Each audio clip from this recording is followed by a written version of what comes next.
Thank you, everybody, for joining us live for our first Future of Coding workshop. Our illustrious guest is Samuel Timbó from Brazil. He is here to demo Unit, which I think I first saw on Twitter. I think I saw GIFs of it flying around, and immediately my mind went, I cannot process this. There's this weird little circular thing floating around, and there's looks like visual programming, but it's a very kind of playful, fun, different flavor than what I was used to seeing. And I tried to play with Unit and found it absolutely inscrutable. And so my solution to how do I figure out how to use Unit is to get Samuel to come here and demo it for us so that we can all learn how to use this interesting project. Cool. So without further ado, I'll hand it over to Samuel to show us Unit. My name is Sam. I'll be showing how to use Unit. The goal here is to first learn the basics. So I'll move this around. I'll just, actually, I'll reload everything, start from scratch. Okay, I'll just zoom a little bit. So this is Unit. This is like an editor for a visual programming language. You can see it's very empty, very minimalistic. There are only a few options here, but let's start with the main thing. So there is a search bar here, and this search bar is where you're gonna write what you want. Okay, so you have a collection of units. There are many units already in the system for you to select, but let's start with the most basic unit, the identity. So what's a unit? A unit's just a little machine that has inputs. In this case, the identity unit has one input A and one output A. So it really doesn't do anything interesting. So I can double click on the background. That's important to create a datum. And I can say, hey, then I can drag this datum and put it on the input A.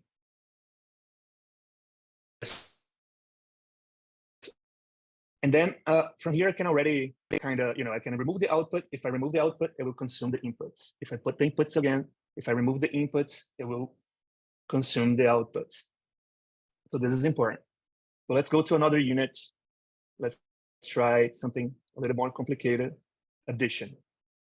So I can create any kind of data, right? I can create a number. I can have a string. I can have an object. I can have an object with properties. But then only some of these data will be compatible with the add. So they're not compatible. Strings not compatible. Why? Because if you go here on this mode, you get into info mode. And then you can see, if you hover on the unit, you can see a little documentation of the inputs and the outputs and the little description. So the identity only outputs A, the add outputs the sum, and the inputs and the outputs are numbers, okay? So then you can come with the number and put it here. Then I can write another number, 1 + 2, 3. And if I change this number, let's say 2 to 5, and press enter, then you see that it updated to 6, okay? This is kind of the basics. If you change the input, you will change the outputs. So I don't usually like to be writing the data by hand. So I could, for instance, take these outputs, and you see these modes over here. There are 6 modes. There's a data mode, which is a little triangle, chartreuse color. There's a green mode, red mode, green modes for copying, for adding stuff. Yellow mode is for data. So if you, for instance, if you are in yellow mode and you double click on the background, it will just create a random datum for you. And if you click on the input, it will suggest an input for you. So that's good for demonstrating or just testing a unit. So from now on, I'll be just using the yellow mode to put the data most of the time, if I don't want anything specific. Okay. And red mode is used for deleting stuff. So if you want to clean up everything, or you can select everything with multi-select mode. If I'm in multi-select mode, I can multi-select, or if I'm holding shift. Another interesting thing is that like these modes, they can be controlled by the keyboard. So I'm using my the basic ASDF to control these basic modes. So from now on, I'll be using the keyboard, so I don't have to go like here every time and click one of the modes to see. To get to the info mode, I just press Q. Okay. So next thing you can do is connecting units. So say I want to add and multiply units. So I add a multiplication unit, and then I just drag one of the inputs. You can see that it's like all the valid connections are being shown right now. So I can put it here, and then I can excite this input. Bang, I have the result. And then if I change it here again to say 100, you can see that the output on the end of the pipeline has changed. So it has this like reactive effect, kind of like Excel. And Unit's a lot like Excel, except that like the focus is on the code, is on the graph, on the computation. And instead of cells, you have data, or the data might come from somewhere else. Like it might come from some components. So let's say, for instance, if I come here in a search, and by the way, I just access the search by pressing comma. If I press comma, open and close the search. So I can come here and say slider. And then you have like a component slider, which you can double click. All these rectangular units, if you want to use them, you have to double click them inside. If they're not like double clicked, if they're not unlocked, then you can basically just drag them around, or you can resize. So if you double click, you can see that the UI has disappeared. So you focus on what you're using. And if I change the slider, you can see that the value changes here. And then if I connect the slider here, you can see that the value changes on the other side. So here's an interesting thing. This is kind of like a facilitation. Instead of like writing the number, I'm using another machine to generate the number for me. This can also be done for visualizing the number. So say I have a number field. A number field is a way of dealing with numbers, like normal HTML number field. So I can interact with it. I can come here on the style and say that the font size would be 30 pixels, or maybe 60 pixels.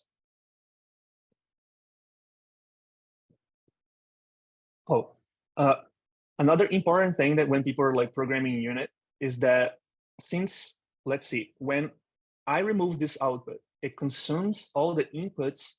You don't want some inputs to be consumed. So one thing you can do is to make them constant.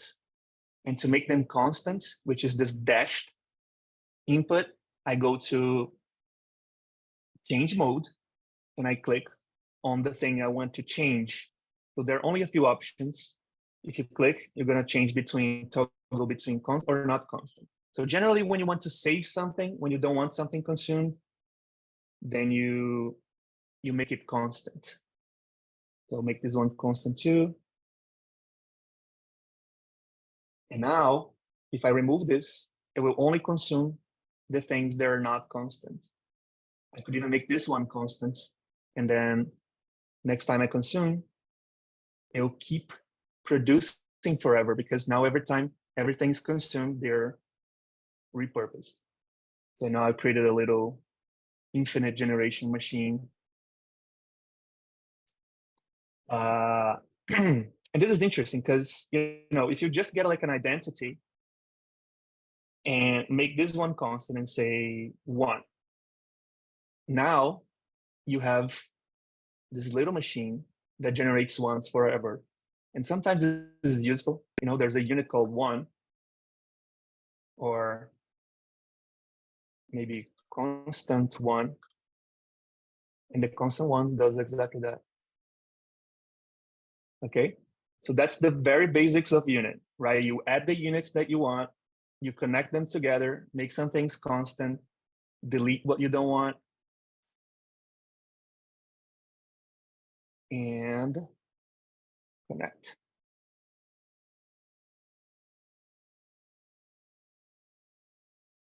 Okay, so now let's say that's the first example, but I liked what I built. And I wanted to embellish this. I want to transform this into some sort of machine I can reuse later. So then, one thing you can do is, if you see here, there's a circle. And if I click on this circle, and it becomes a square, and then you can see that only the components, the rectangular units, which are visual units, like for real, like they will be exposed. So you're like in layout mode right now. In layout mode, I can add other units like a flex column, and I can reorder them. I can also resize, but then I want to add these two items. So I selected them, and then in select mode, okay, this mode has to be activated if you want to do these compositions. And then you long press on the column, then you have like your items inside the column. Oh, I just like removed them. So long press to put in, or select and long press again to remove. Long press to put in. Okay, now I can double click if I leave the multi-select mode, and then I can interact with it. So it's like they're, so pressing L, I change between the layout mode and the graph mode. The graph mode is where you do the logic, and the layout mode is how you just like lay out things on the screen. And now that I have finished my the machine I want to build, I can just say select everything, and then I can press here on the multi-select mode, and I will compose everything by pressing, long pressing on the background. Bang. So I just created a new unit called untitled, and it behaves the way I just like programmed it. I can come here and rename it. To rename a unit, so to rename a unit, I go on to info mode, and I click on the name, and then I can rename it. So this is going to be slider plus number.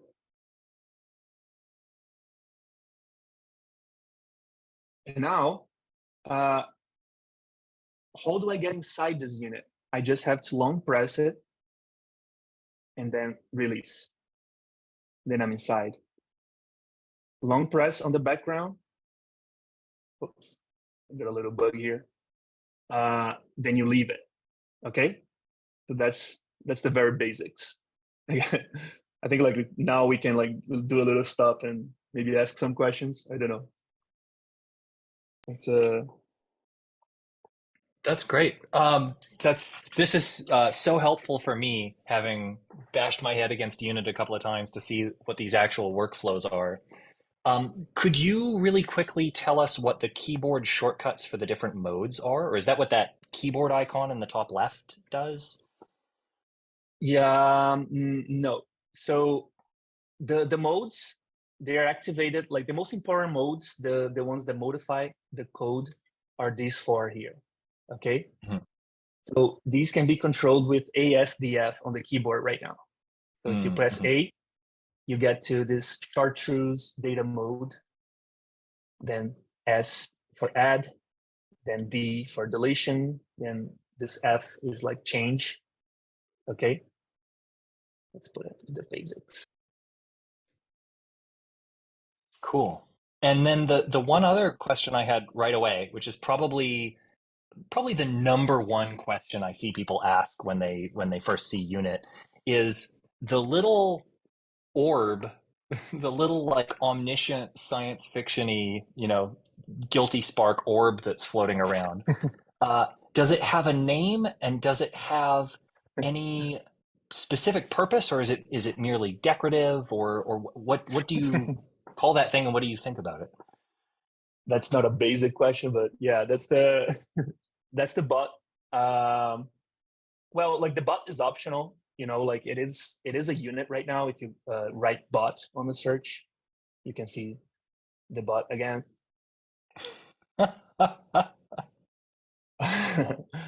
uh, you know, and so the bot is here just to kind of like be a companion, and kind of like sometimes I'm not showing the mouse, and so the bot like kind of like manipulates everything for me like from behind, so it's kind of like educative.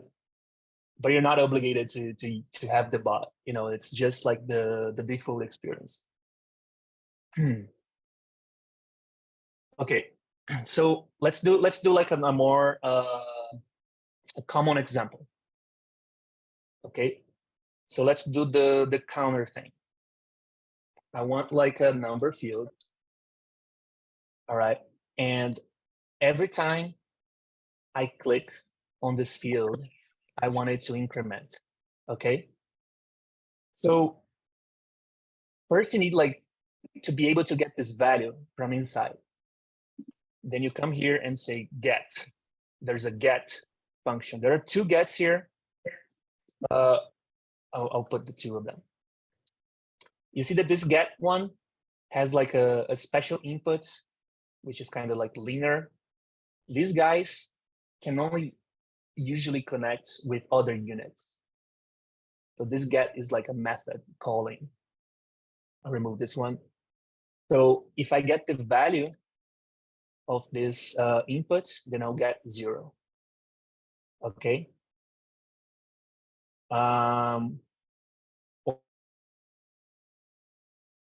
Get value, come here, and then the inputs now, I don't have to write value anymore because the get value is already abstracted for me. I just have to excite this input to get the value. All right. So how do I get like one click? How do I identify one click? You just go to search again and say on click. There are many like other events like pointer down, basic like web stuff. So I'll go with one click, connect it here. And when I click on the thing, oh, I guess like this is, actually, let's put it like on other buttons to increment and decrement. I'll have like icons, 2 icons, okay? And the icon here, they're part of the platform. There are like a couple icons you can pick. Plus, you can have the style, I'll say cursor is a pointer. Copy the style here. That's an interesting thing I can do with like the green mode. If you're running green mode, you can copy things. And that style property, is that just any CSS, or is it a It's certain basic list of things? CSS. Yeah, Hmm. anything CSS. I could come here and say background, but we'll get there. Okay, so whenever I click on the increment, you see that the click like has some click event information, but I won't need it. So I'll just like connect it here to get the value. So I click and I get the value. Then I increment that value. And then I can do the opposite, set the value here. Then you can see it already changed. And then you can come here, double click on the icon. And then clicking on it, I can see it incrementing. And then for the decrement, I can basically just copy the same thing. You know, I can copy the on click, could copy also duplicate this. I don't need to duplicate it necessarily, but it'll look cooler if I duplicate a little bit. Actually, I'll have a decrement in this case. There we go. Oops, what happened here? Get value. I guess.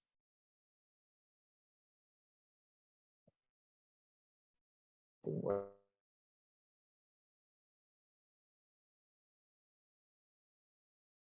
Click. Get value.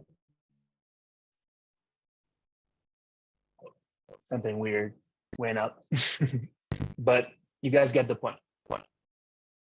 Okay.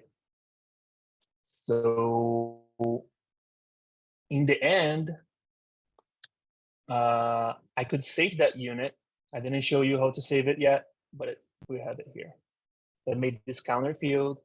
You can get inside, and you can see the same logic.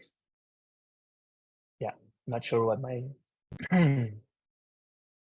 it stopped working right now. All right.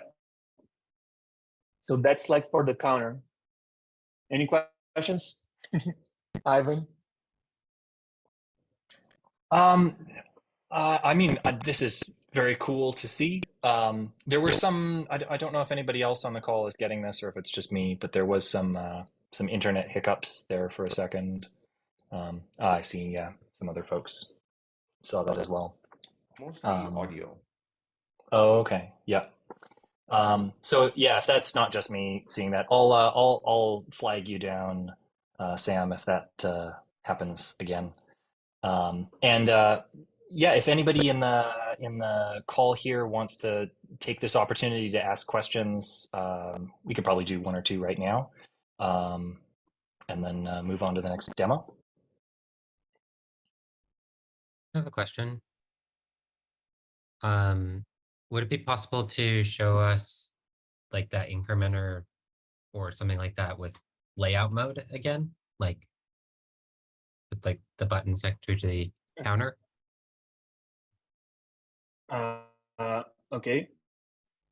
So here, like on my desktop, I kind of have like many files, so I can basically, whenever I want to pick one, I just drag and drop them inside and make the counter field. Oh, now it's working for some reason here. Okay, so this is the mini map, right? Kind of shows like the overview. We have the counter here, which is kind of the main functionality, but there's a little flex roll here to give it some style. So if I enter layout mode, you can see that everything kind of comes together. And that's how it would work like in layout mode.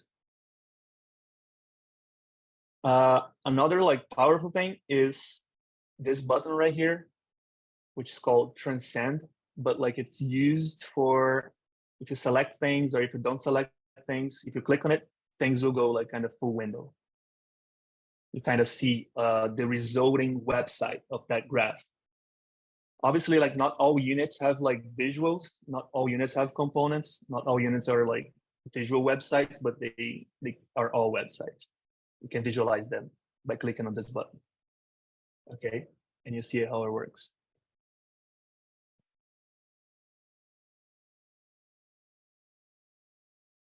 Was that your question?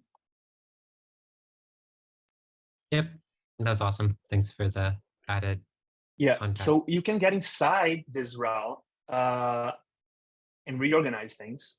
You know, I can get inside the route and I can maybe reorder here. And then that's it. That's how you would relay out the website. Okay. So just before you go ahead, I think Kartik also has a question. He raised his hand. Nice. Could you say a few words about your motivation? One thing that wasn't apparent to me before this call started was that this is it's web technologies under the hood. And it seems like so far what I'm seeing is it's a way to build little widgets Like with spreadsheets, you can build any spreadsheet you want, but in the end, it looks like a spreadsheet. With Lisp, you can build any macro you want, but it'll still look like a macro. Here, you'll get things that look like unit. I'm just curious how you think about the problems that you're trying to solve. That's a complicated question. But yeah, like units is, you're right, like it's inspired by the web. And I really like, because I come from a web developer professional background. So basically I used a lot of React. And whenever I was using React, like I was imagining this sort of like manipulation with the components, you know. So this is the way I see the structure of like a website, right? Like the hierarchy and the difference between the logic and the, you know, the state machine logic and the layout. So I'm really trying to make this at least super useful, super powerful for small machines, for small computing tasks. You know, like I'll be showing more examples, and you see like how far this can get. Like right now. Yeah, sounds good. Thank you. Yeah, definitely. Like my question, it's possible that you'll answer it later. Okay, so another example, a little homage to our friend Alan Kay. So I have this guy here, and if I use it, you see it has a little presentation, right? It's just another example. But then obviously like Alan Kay picture is not like a primitive. It's not a unit that's already in the system. It is right now like in the open source, but in your normal like editor, it wouldn't be. So it's probably something that has been built in unit. So you can long press on it and get inside. And you can see that now it's built on top of a primitive, like an image. And you can see that the logic here is actually pretty simple. There's an Alan Kay picture source, there's an iterator, and there's an on-click, like we saw. So if I click, you can see the data flowing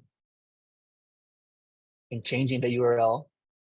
And you're like, okay, so I'm curious to know what is this Alan Kay picture source. One thing you can do to debug a unit is basically copy it, and then you have like an isolated version of that unit for you to play with, and you can see how the inputs and outputs behave. In this case, it's just outputting a bunch of URLs, and you can see inside, if you go inside, you see that it's like a for each with this input as an array constant. And that's why kind of like it never stops. So it outputs one by one for each forever. So that's kind of like the data source of this little. Then you can go full window and see how the website would look like. This is one thing I would like to show. It's this ability of whenever you're in doubt of how something works, one thing you can do, like besides asking for the documentation, is to make a copy of that unit and get inside, or you could get inside like right here. And you can play with the outputs, no fear. So then you kind of learn how it goes. If this wasn't constant, let's see what happens. So I make it not constant. Then I consume the inputs by deleting them with the red mode. Yeah, that was too fast.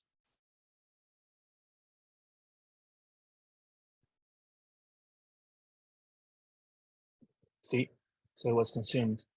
And now like we're already seeing like this interesting unit because it's a unit that outputs more than once, right? So I should probably go here. I'll put Alan Kay on the side. And let's see how like a loop works. Like there are a bunch of programmers like on the audience, so like we should know like how a loop works. So every time you want to iterate something on unit, you got to use this loop. The loop's kind of like a more complicated unit, but let's see how this works. the loop, there's an initialization, right? I can start with 0. And then it outputs a local. And this local output here, it helps me decide if the test is going to pass or not. So I'll say that the test is going to pass if this number is less than 6. So is it less than 6? True. Then I put it on the test. And now I have the current. So now it passed the test. I have the current. And I'll just like, and now I want this to increment, okay? I'll get the current and give it the next. And you can see that it kind of looped through forever until the condition has been met, until we've got a false here. But I will put like another unit here just to kind of hold this data before it's consumed. So I can come here again and say 0. So you can see that it did all the loop, but it also output it here, and it kind of got stuck. So then I can delete this guy and see the loop going on. And then it consumed again. I could even make this guy a constant 0 and then consume it again. And then when we reach 5, it starts from 0 again because this guy restored the loop. So this is like a little machine that loops until 6, from 0 to 6. And I can come here, compose them. And now we have this unit that outputs more than once. Okay. So this is for the loop. And with the loop, you can do all sorts of other more complicated units that output many times, that get many. For instance, we already see, let's see, the range. The range goes from 0 to B, from A to B. So it can go from 3 to 6, kind of like the Python range. So it outputs 3, 4, 5, and then it gets consumed. If I like this this pattern, I can say 2 to 10. I can make this one constant. I can make this one constant too, and then I have this constant generation. If you get inside the range, you see that it's a combination of 2 loops, basically. A loop repeat, which is built on top of the loop increment, and the less than logic. So this is how you do loops. And this is useful for everything, right? You can map things. I can have a map, and here's how the map would work, right? I got an array as input. Right? I can put here 4, 3, 5. Then I'll output the thing, and I want to map them to double, say half. If I connect it here, you can see that now this unit is a unit that receives an input. It kind of needs a machine outside to kind of decide what's going to happen with each element. And then it outputs the result. If I change it here, it changes the output, but then it computes again. Okay. So we saw that there are many units, and most of the units, they're arithmetic, functional units. Let me get an example. These 2 units work that way I've shown you, right? If you consume the outputs, it will consume the inputs, all right? But there are some other units that don't behave this way. Those are control units. Let's give you an example. An if. An if is a control unit that has 2 inputs. So if I put something here, and then I put true, then it will pass. Okay. If I put false, it won't pass and it will consume the inputs. Okay. So let's see if we can do something with this, like with the ifs. Or maybe some combination. Let me get an example. I get a text box. Could start with the text box. And then I can say not hovered. Okay. You can see that this like value input here doesn't get consumed. This is on purpose, so I can modify it and not see it, and see the result and not have it consumed. But then let's change this to hovered if we hover on it. Okay, so let's try on pointer enter. Double click. Okay, I got a pointer enter. And I can also get on pointer leave. Now you get these two things that activate when I enter or leave. So that's easy. Another control unit is the weight. I use it a lot. It has like 2 inputs. A is usually the most important input, and B is kind of a secondary. For this case, if I have something on the weight, I can put anything on B. If I put anything on B, then it passes, even if it's false. So that's why like it's kind of a transistor. So I can have 2 of these, and one is not hovered, and the other is hovered. Okay, when the pointer enters, I'll transform this click event into a hovered, and then go directly to the value. And here, I'll turn this guy into a not hovered and go directly to the value as well.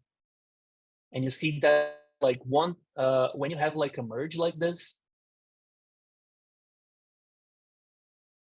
only one input will win, right? The last one that inputted will take over the value. So then I can hover, not hover, hover, not hover.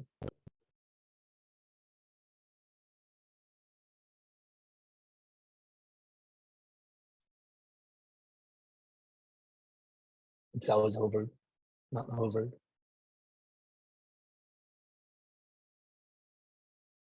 So that's it. That's one principle. That's one way of doing this. Any questions? I'll come back here.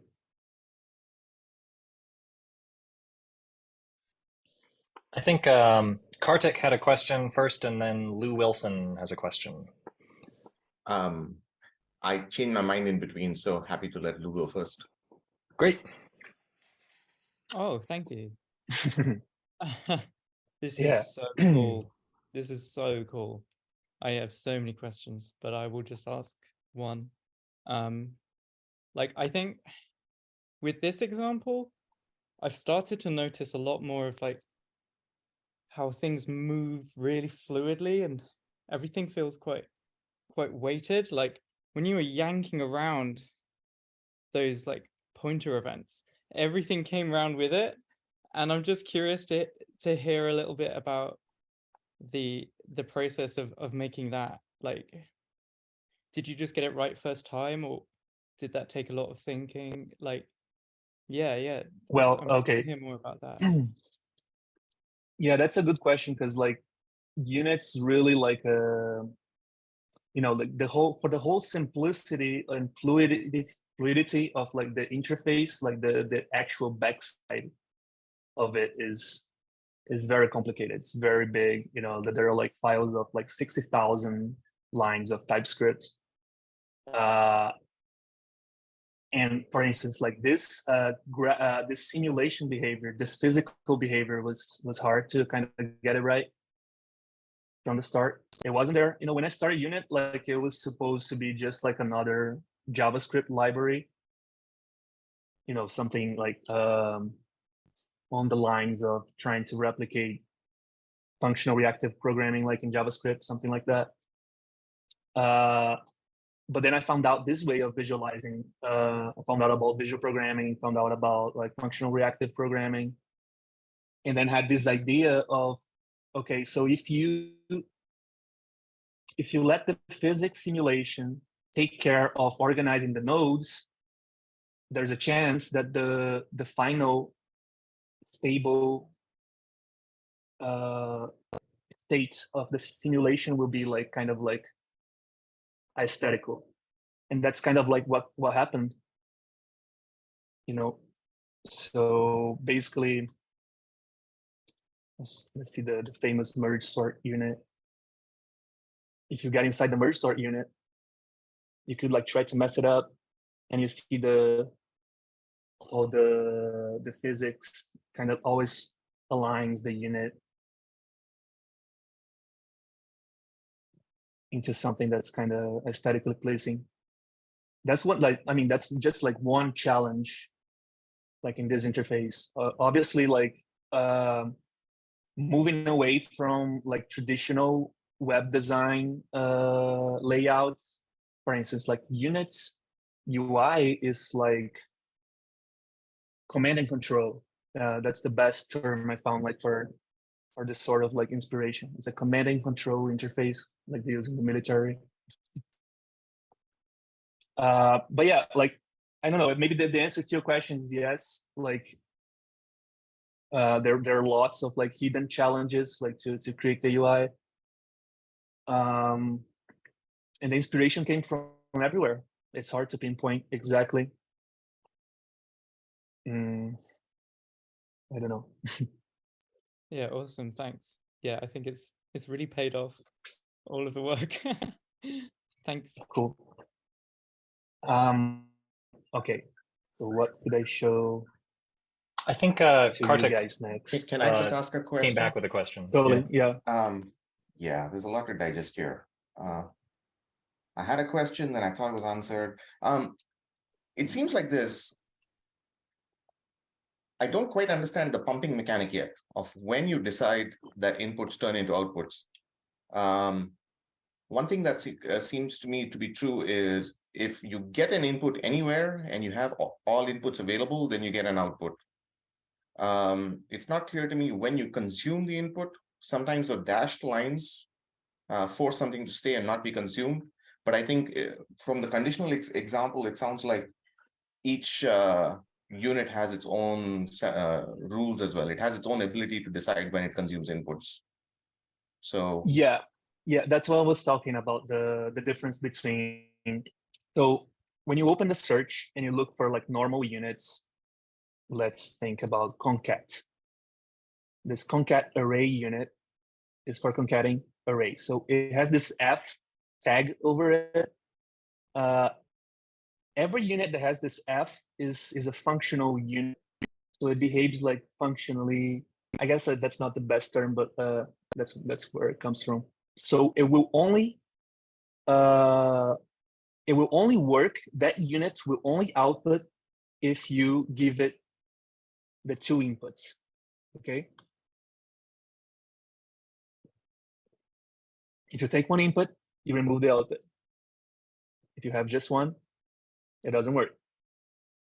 Right. So most units are functional like that. And they're actually functional in their like academic sense, because like they're pure. They don't mutate the objects. The objects are they are cloned. Okay, and I can say split in half this array. And you can see like the split in half unit is not a primitive, but it still works also like functionally. So I can have to consume all the inputs, the outputs to consume the output, the input.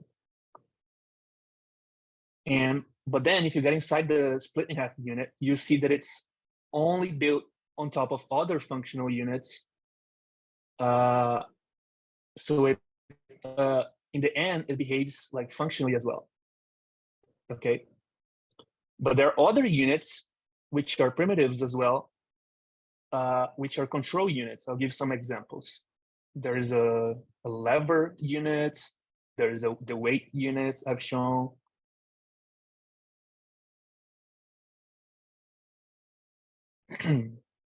There is the if. What else? Let me see a switch, maybe.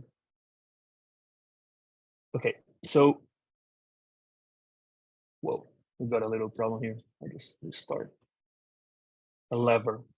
So a lever is a lever is not a primitive. I'm confused.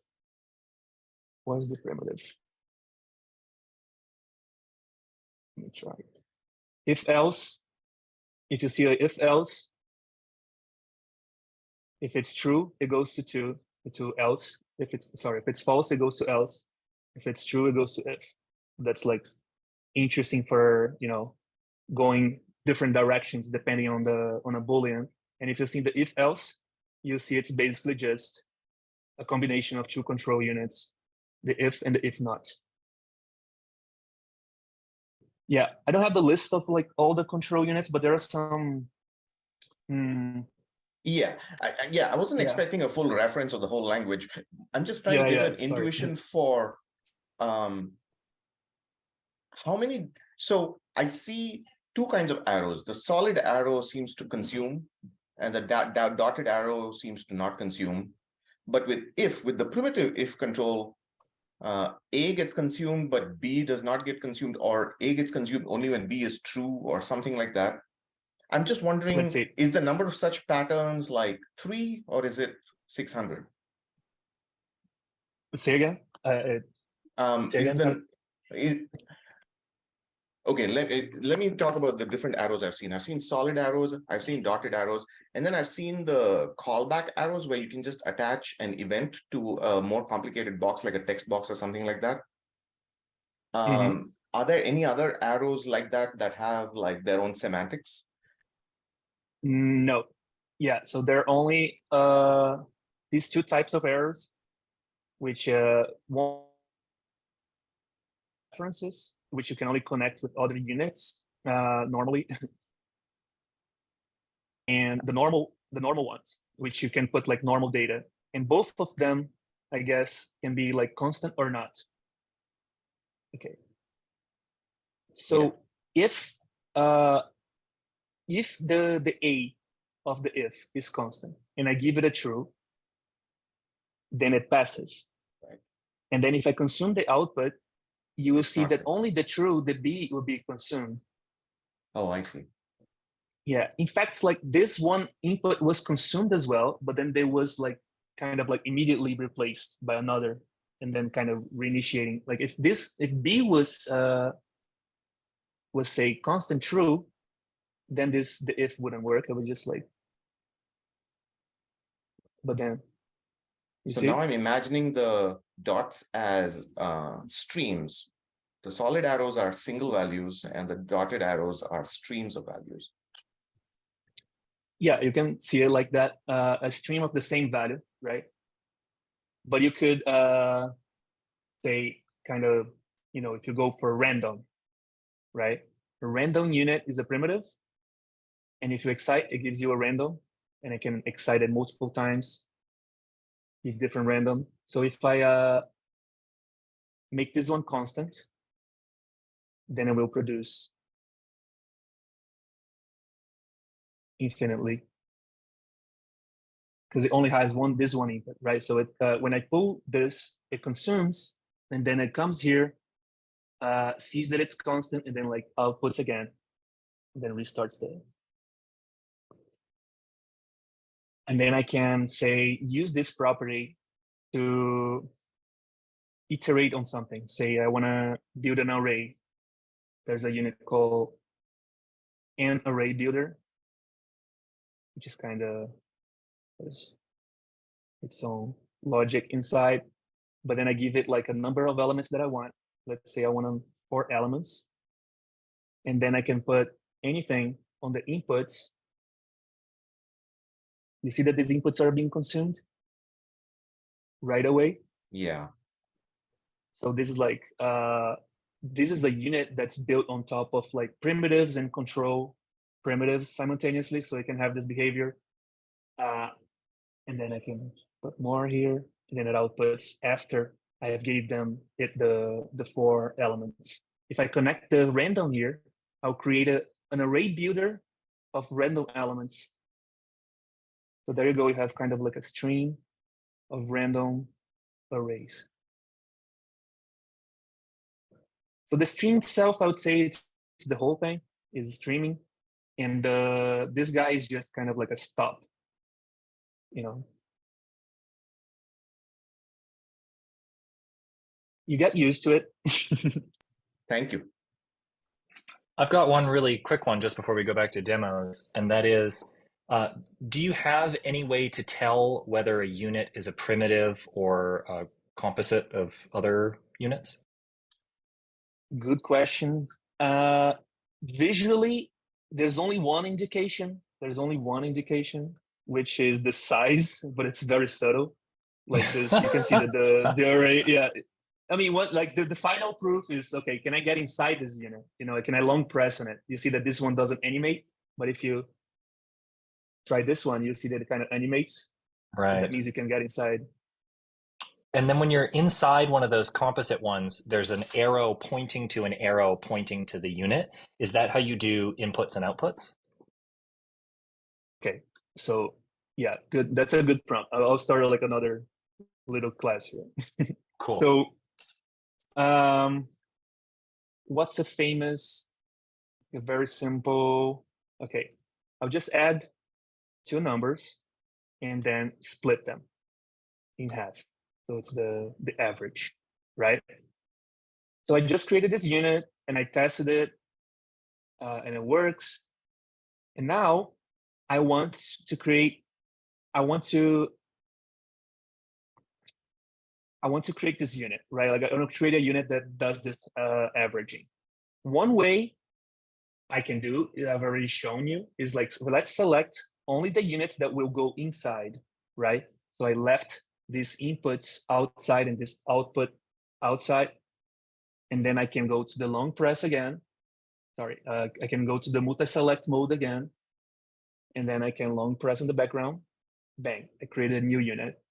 And then this one I can get inside and see that it already has these things, which are the inputs and outputs of this graph. Okay. So those were like created automatically, right? But there's a way of creating those inputs here on this layer, which is by drawing. And I'll show you like a very, I mean, if you get used to it, like then it becomes easier, but some people have trouble with this gesture. It's like click and hold, click and hold. And you see it gave a little animation. So now I can kind of like draw, okay? So if I click and hold and draw from the center to the outside, like this, I create an output. If I click and hold from the outside to the center, I create an input. And then I can come here, use the same like info modes to rename it. So I don't know what that will be. Okay.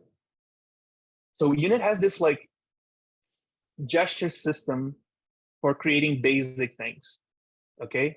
So if you draw, for instance, a circle, you get a new unit.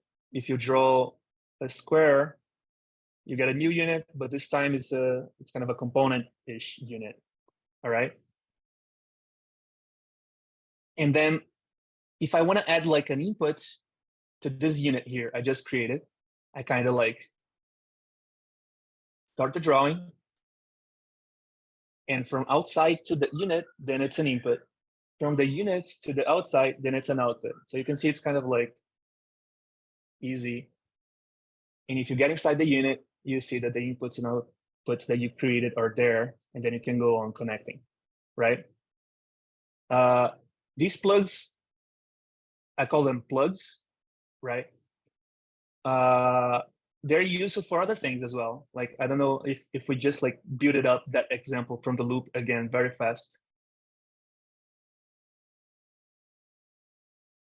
Less than 8.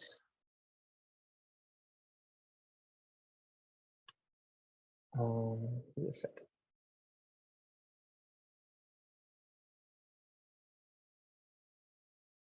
you see that it consumed.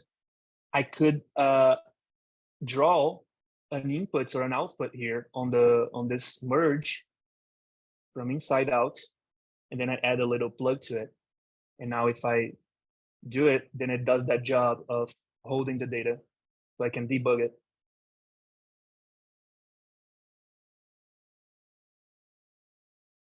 And then if I select everything, including the plug, and compose it, oops, I guess problems. But I was going to show that if you have a unit and then you want to rename an input, say full uname, and then you compose this unit, you get like the output already renamed. And then you can go on. This enables kind of like an interesting way of programming, which is, I call it top-down programming, which is like you don't know like how you're gonna fill the things, how you're gonna make the program, but you kind of like have an idea of the architecture. So you can, if you enter the multi-select mode again, which is also the composition mode, and you just long press on the background, you create this a new unit, right? So, and then I can say, oh, I'm sure this unit's going to have an output. I'm sure it's going to have an input too. And then I can use the composition mode again to compose here, to compose here. So I already have kind of like the architecture. Say, you know, this program here could be, there's a source of data, you know, messages coming from Twitter, right? I could come here and say Twitter. And then I say, I can call this guy, it could be a filter. So this is like With the cool pseudocode. stuff. You're visually Exactly. pseudocoding. Visually pseudocode. And then you can come here and say send to phone. And then you go about like get inside and filling these gaps, right? You could also go to change mode and then say, I want to change this guy for something else. And then you can use already a unit. I can change this guy for something else. I can change this guy for something else, right? And now you don't have the holes anymore. So yeah, I would imagine someone could come here and like, just like out of imagination, I'll need two outputs here, come, get inside, get inside.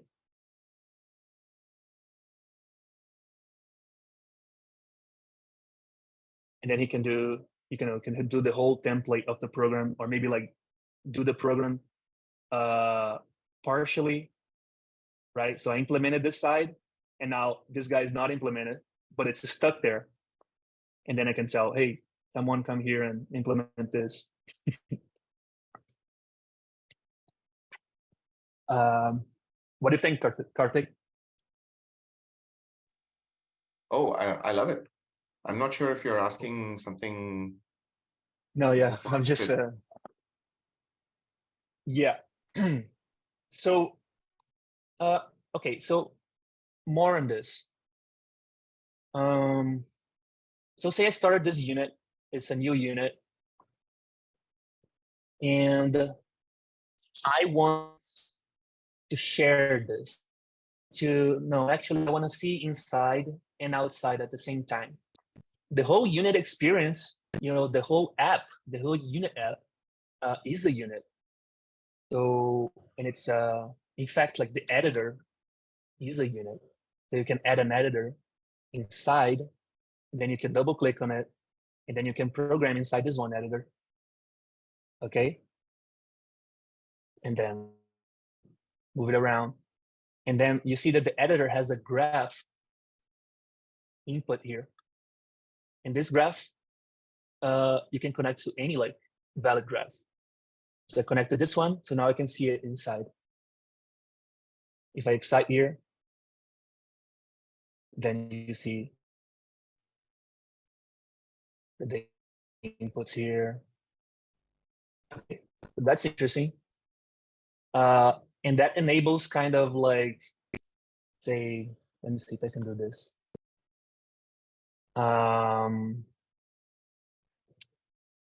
Let me give you an example.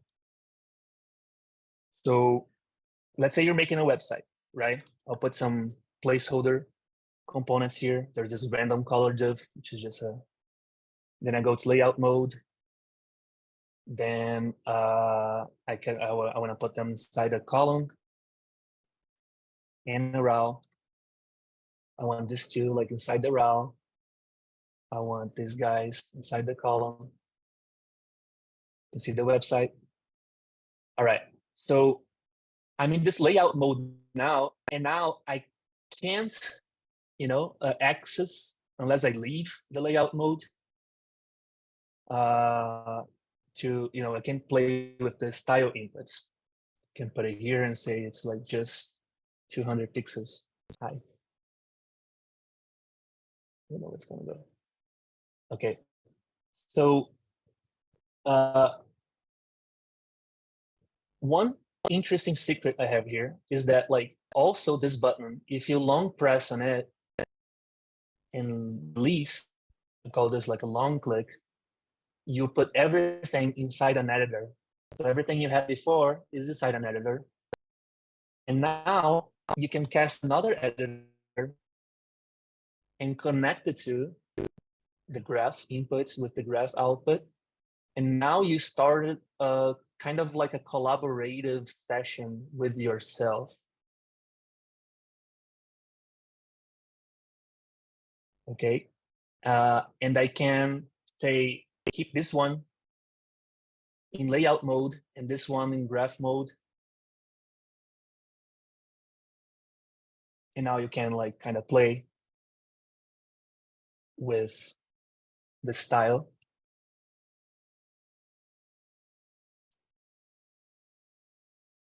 And see the layout. This guy could also be like full window. So you can see, you can play with the graph, the logic, and then see the result right away on your side. So basically this is a concept of collaborating with yourself. You can basically create the editing, the programming experience that you want. Okay, I could have multiple of these. What happens if you press the transcend button, the topmost transcend button right now? This one, Yeah.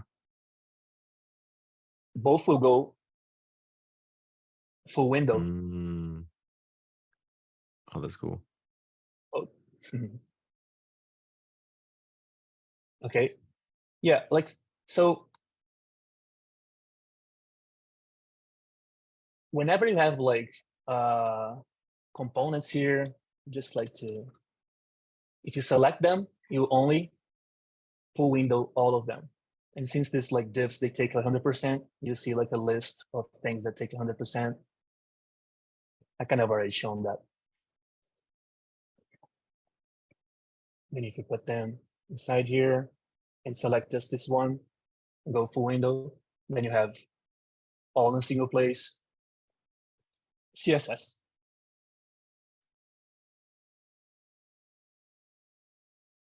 And an extension of this ability, let me show you, that's actually pretty interesting.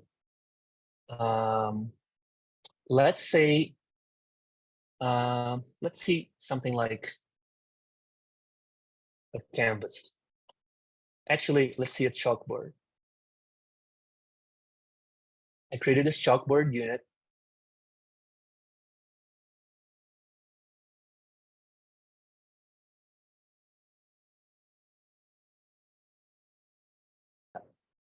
I can draw, I can double click, and then it goes empty. And just out of curiosity, like how does this unit work? You can get inside, and then you can see all the events and all the processing. You can see, for instance, that there is a, hard to read here, but on double click, it will clear. And on drag, it will do these operations, add line to, stroke, things like canvas operations. That's what does the drawing. And you can see the points being consumed over there. And if I double click, then this one runs and then, okay. And that's cool. Let's see what happens if I change the color here to red? Okay. But I don't want to write these objects, so I can tag color, and tag color is just like a composition. And whenever I put something like red here, then it outputs the color tagged, and that kind of like reduce the amount of work that I have to write. Okay. But instead of writing this, I could select from another input, like a color field or a color. Oh, there's a color one. Okay. Then I can connect here. Can use the color picker.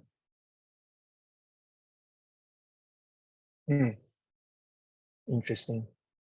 So what if, I'm trying to think of something cool to show here.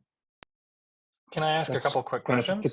Just while we're here? Yeah, go ahead, please. Yeah, that's better. One of them is that I noticed that you sometimes delete an input from a unit if you don't need it. I'm curious if that, I'm curious kind of what that accomplishes, if it's just for like visual tidiness or if there's any other reason you do that. All right, so yeah. So if you go like on green mode, you will see that like some other nodes are showing up. Like these inputs, they are ignored right now. So they're not being used. They're not important, or they're not necessary, right? So they're ignorable. You could also like kind of set them and say that the only, where was my width?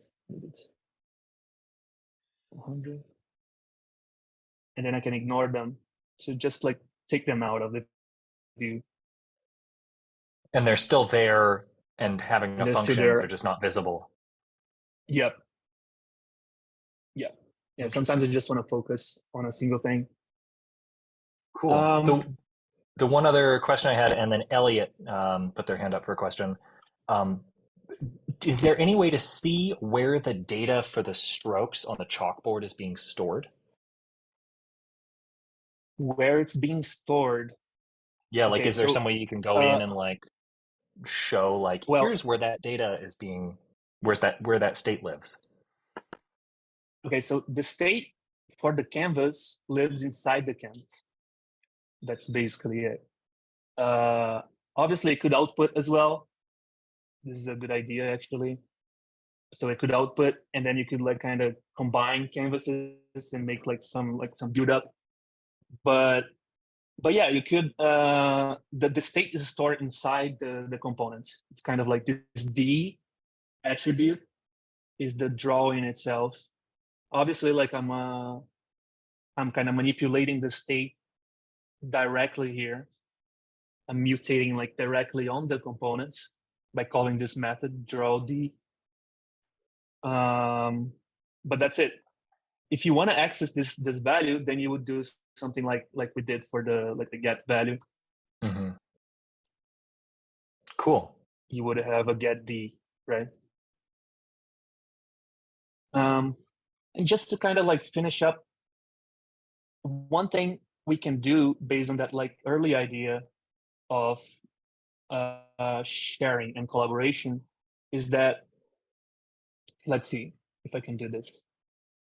I'll long click here to put everything inside an editor. And then I will, let's look for share. And there's a peer share unit here, which is a unit peer share graph, which is supposedly to share a graph. Allow remote peer to connect to this graph. And let's try this. I can put some options here. I'll use like normal servers. And then I connect to the graph. It will give me an offer. This is peer-to-peer happening right now. I'll actually put my camera here. And now I'll get my phone, okay? and I'll go to unit.land.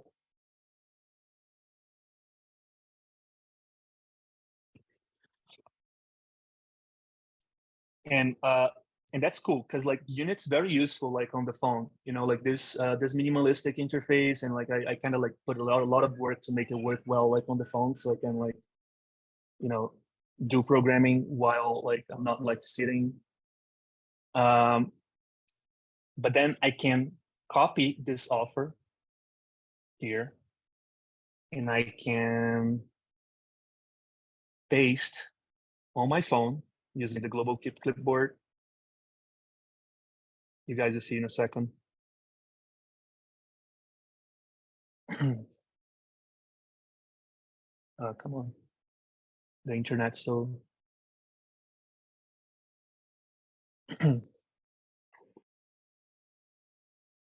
Dang.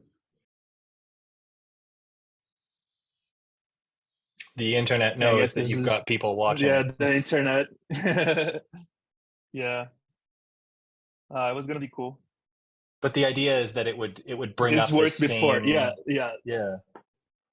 Yeah, so like I can connect with myself like peer to peer. Obviously, like this whole offer and answer exchange could be simplified by some like cloud service or something. But I can peer to peer with myself here. So in the other side, on my, let me see if I can copy this. Do you want to try it in maybe a different window or something like that, like a different Chrome window? Good one. Let me try. I'll duplicate these windows. And then on this side, I'll have a peer graph and an editor as well.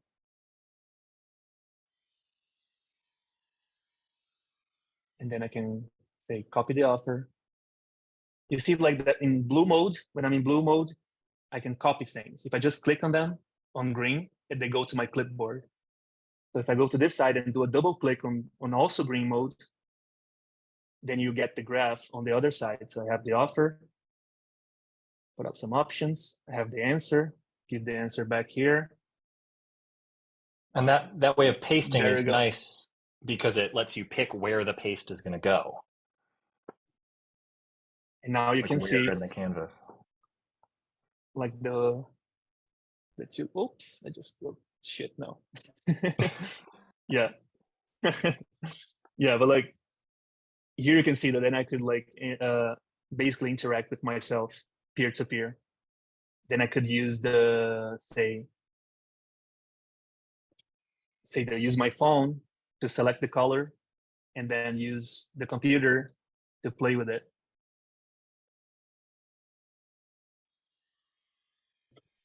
Questions? Cool. Yeah, Elliot has yeah. a question.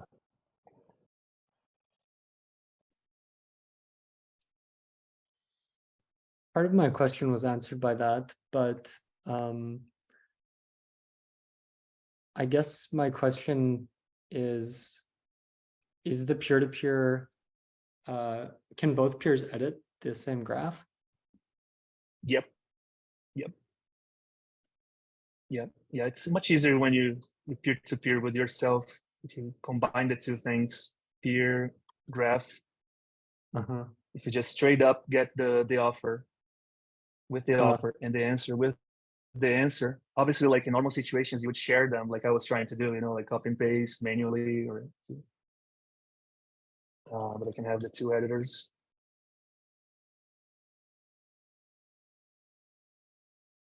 One editor. Okay, so one editor. You see this unit, this output here is ignored right now. So I can go to green mode, see them, click them, and then it's not ignored anymore. I can share it. And then I can do the chalkboard. I guess there's some API missing. Yep, not gonna work very well. Need the slider. Yep, you see, they're connected. So is it the case that the graph arrow is both sort of a setter and a getter, and that's how they communicate? Or is there some more funky stuff going on under the hood? Oh no, yeah, this WebRTC peer-to-peer stuff is more complicated. This is a primitive right now, like in the system, but it basically does get like a. You see that this output here is like a special output, like those method inputs. It's kind of like the opposite version, which is a reference. So this is a direct reference. Unit doesn't have like the references. They don't travel. They're not capable of traveling, right? They can only be like controlled through these like method units, through this like special referential like inputs. But the graph doesn't travel like in the data flow. It stays kind of here. So everyone that wants to access it has to kind of connect here, like physically. Okay. But then it gets a reference, and then it says, okay, share this graph, like create like a bunch of channels and peer-to-peer connections to, to make this communication. My last question is the editor a primitive, or is it something you can get inside as well? No. The editor is not a primitive right now, but that's kind of like the basic bootstrapping challenge of the project. The editor is super complicated. It enables all this interactivity, but then at the same time, there's a constant effort of like taking pieces of the editor and like making them units. But there's a unit called root, which is this app in itself. So you can use the app inside, and you can see it has like the GUI. And then like for that question, like I actually remember that like Karthik asked this. So if I don't like the bot, then I can get inside like a bunch of units, and then I can see that the bot is also a unit, and its graph is kind of like isolated here, or like thankfully. So then I can basically just delete the entire like graph of the bot, keeping the logo there, and then I have the same root experience without the bot.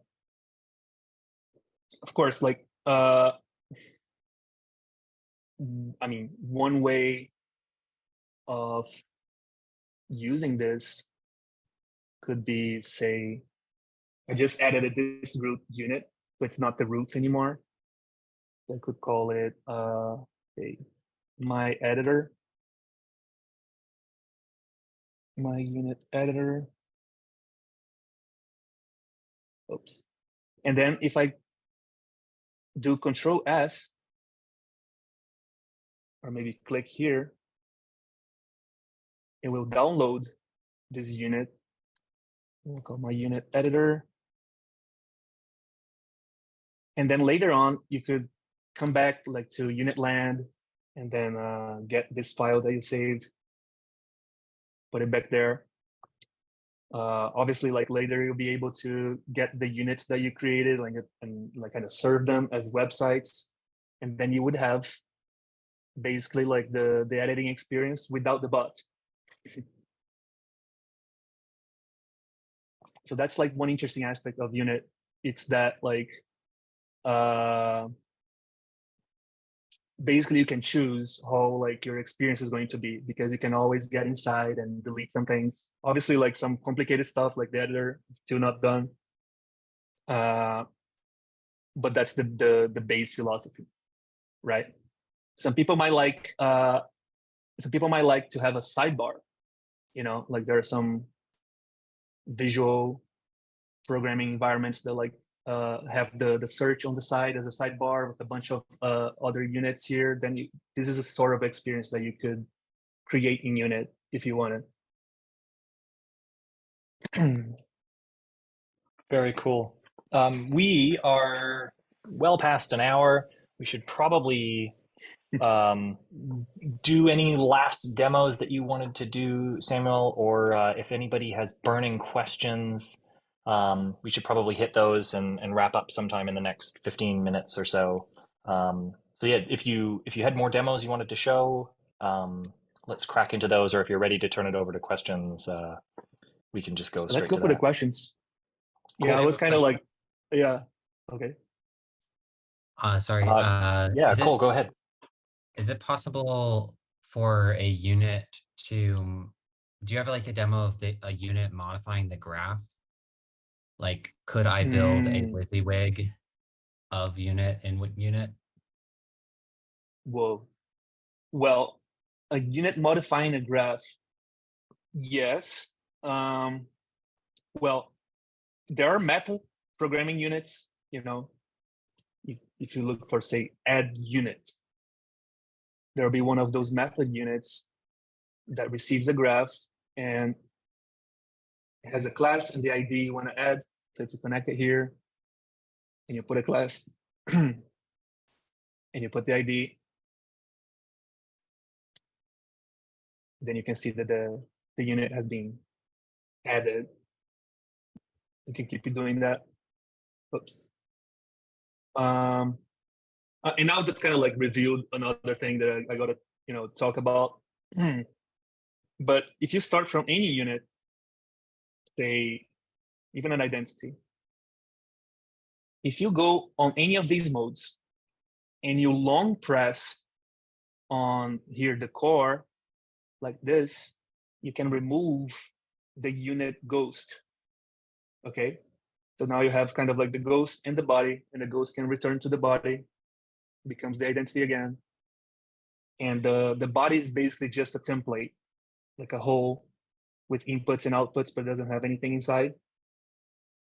So every time you have a unit that is this empty, that becomes kind of like a body. So then you can extract the class. And so let's see the editor again. You see that the editor, it starts kind of empty, and this guy is activated, but it doesn't show anything because it's empty. But you can actually excite this guy with things that are not references. You can excite it with these ghost data, these classes units. But one interesting thing about this is that the class is not like executing. So if you try to do something here, like to activate the style, for instance, you see that it doesn't propagate. So this like unit is paused right now. It doesn't work. You can set it, the data inside, and maybe even get a copy of it, right? If I expose the graph here, and then I say class, I can extract the class out of this graph. Then I have it again. And okay, so I have the class. How do I go back from the class to a physical unit? You go to data mode and you long press on the ghost. And you can see that I already had the data that I had put like inside this class, which is cool, right? So it copied I think it copied everything like deeply, because I could copy deeply or I could copy shallowly. And then I guess. Okay. So yeah, so there are these classes, and then you can do like meta programming, from scratch, get the graph, add unit,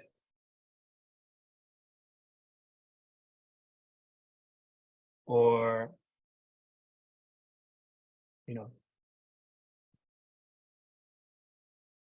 so this is like a meta programming unit. So you can basically tell which units to add, do the same things that we're doing like manually.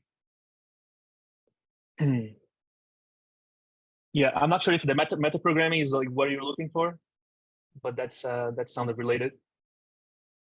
Yeah, thanks for the additional demo. Yeah, so yeah, then many things can be built like in unit. I'll give you some last examples. There's this like round switch guy. How did I do the round switch? I guess there's like some. Sometimes like a graph in unit might look like too daunting, but that's probably because you didn't do like some maybe basic composition. You know, I could get this guy and compose it, and then call it background style, right? So when I compose the units, then they become, then the graph becomes kind of more bearable to kind of read step by step. Oops.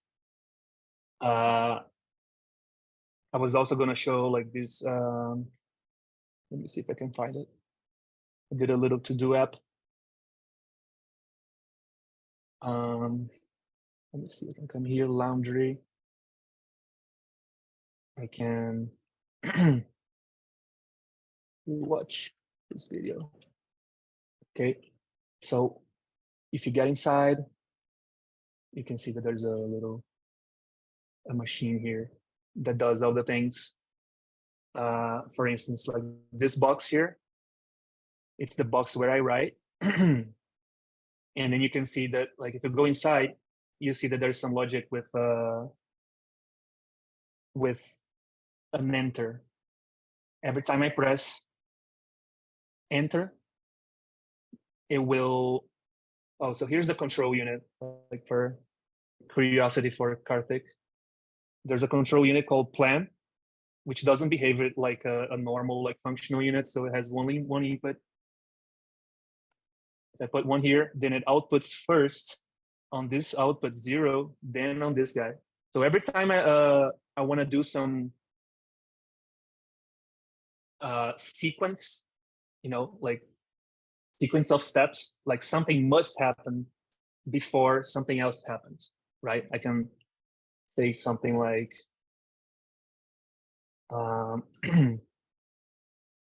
first, I will send this guy like on a network request. I won't do a network request here, but I can pretend like with the delay. Okay, I can say a delay of like 1 second. Then I connect here. Then it takes 1 second to, let's see. And then it outputs here. So like in JavaScript, this will be like waiting for a promise, right? But here it's kind of natural. Like the async part is taken care for you. So as soon as this is consumed, then it will output here. This is for the plan unit. And what I'm doing here, like in this input is, you know, every time I press enter, on enter key down, I will use plan to first, I'll get the value and I'll put it here. If it's not empty, then I will set the value to an empty string. So basically it has this effect of, I write something.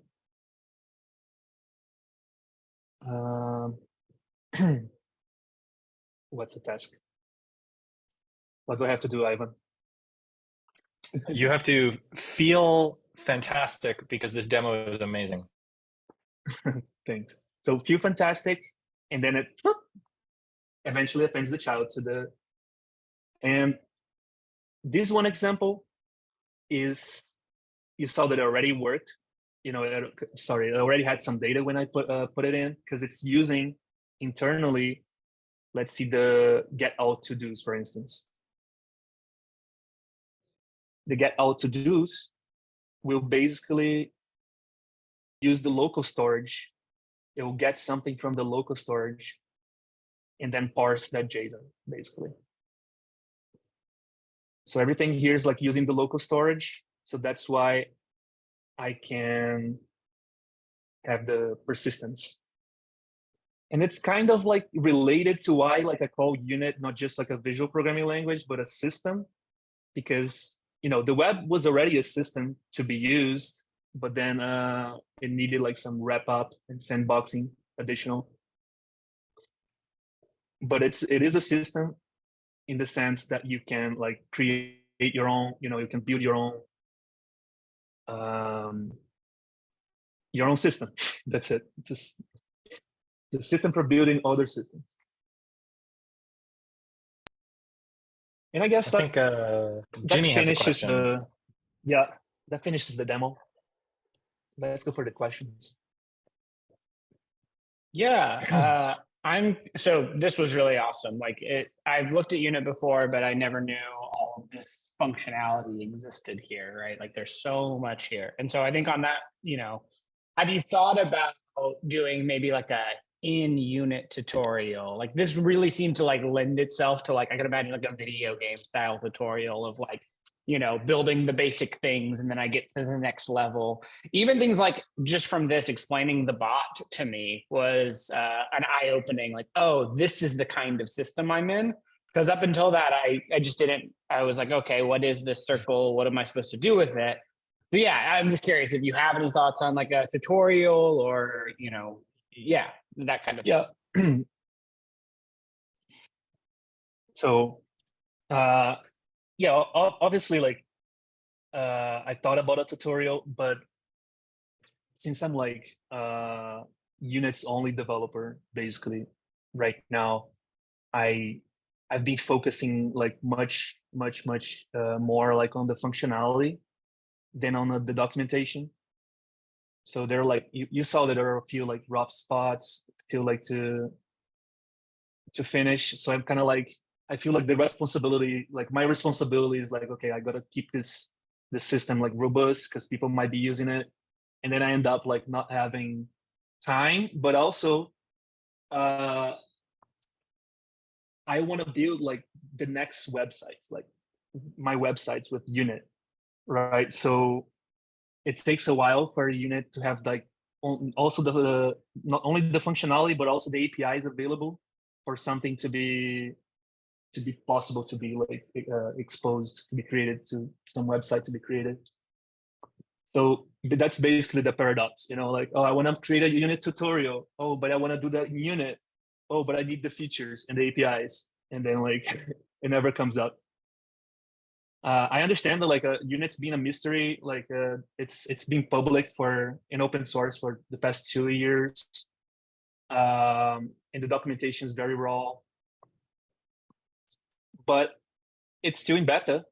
Like there was one guy that there was no documentation back then. Like he just got this interface and he started like playing like with the units, and then he figured out a bunch of stuff like all by himself. And he made a video like on YouTube. So that was kind of like the goal, like just give the tool as it is, like a physical tool, like similar to an appliance that you have at home. There are not many like labels on stuff, but like through experimentation, you can learn a bunch of it. But yeah, one day we'll have the tutorial. Or if you want to like write a tutorial for me, Jimmy. Yeah, no, totally understand that there's always more work to do. So, I'll definitely try to play with this more and see if I can do some stuff. Now that I've seen this demo definitely helped show me all the capabilities quite a bit. So super happy that you did it. Yeah, I hope I have shown you guys like enough. There's probably like some things that I haven't shown, like there's a little keyboard here. This keyboard is here only because of mobile, because I realized that like the programming experience like on mobile is very bad with the platform keyboard. But then I can identify if this is like a mobile or not, so the keyboard's here. And it's useful sometimes, you can actually use it as a normal keyboard. Some options here for theming, basic. I guess it doesn't work like perfectly. Who needs light mode? You can change. It's overrated. Change the color. Yeah. There's a microphone, identity. It works sometimes depending on like on your English and Google's mercy. Chalkboard. This is especially useful like on mobile, right? when you don't want to like write stuff. Yeah, so you guys get the dream, right? Like the dream is like, can I have like a full system? You know, personally, I would like to have like all my projects like in one place, all my research, all my work management, all my personal stuff, all like in a single environment, which I never have to context switch. You know, I never, you see, like throughout the presentation, I didn't have to go outside to do anything related to unit. I can do it everything inside, and that's kind of the goal. So in the future, you can imagine like this workshop, for instance, like we could have like a unit that was built to be like a workshop unit. So like with all the, you know, that's been done already. Like I've used the peer-to-peer to share this like mirror, and then I had like an actual real-time conversation with like someone. And it's like, you know, when you use like other apps, I'll give an example. Like if you use Google Meet, then you usually, sometimes you get frustrated because you can't change the experience, you know, like you can't like make this window full window, or you can't put the guy like on this side. Like they chose everything for you. So but in Unit, since you control the whole website, then you can always get inside, explode, and change the experience as you want. And so you have basically, if you know like how to program in Unit, then you have the experience that you desire. That's basically it.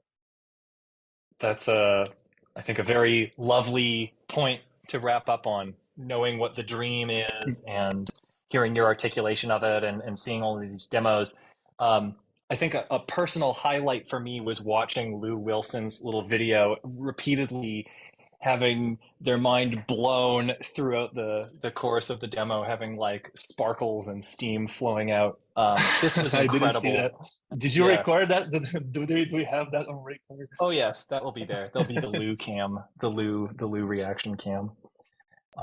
Yeah, this. I'm glad to be a part of this. Yeah. Yeah, this was amazing, Samuel. Thank you so much. Thank you to everybody who joined to watch the demo live, watch the workshop live. Samuel, if people have more questions, or if they have other things that they'd like to maybe see, if you could make a video or something like that, or if they want to kind of keep tabs on how this project evolves, is just talking to you on the Future of Coding Slack the best way? Do you want people to reach out to you on Twitter? Where would you like people to get in touch? You can reach me through whatever platform, Twitter or Slack. That's where we connect. And I'm available. You know, I'm always up to like answering questions. I'm also open to, you know, I'll put it just right here, just in case, with like a big font style, 30 pixels. Like friends, partners, sponsors, collaborators, investors, anything. Bystanders, billionaire philanthropists, the BP. BP. Exactly. Great. Well, thank you so much. This was a real treat, and I think a wonderful start to seeing more of the cool work that's going on in this community in a different venue. Yeah. Thanks, Great. everyone. Like, nice to meet you guys. There are some faces here like I would like to see. That was great. Thanks for watching. Like, I hope you guys like Unit, and I hope you got like some sense of like how to use it. And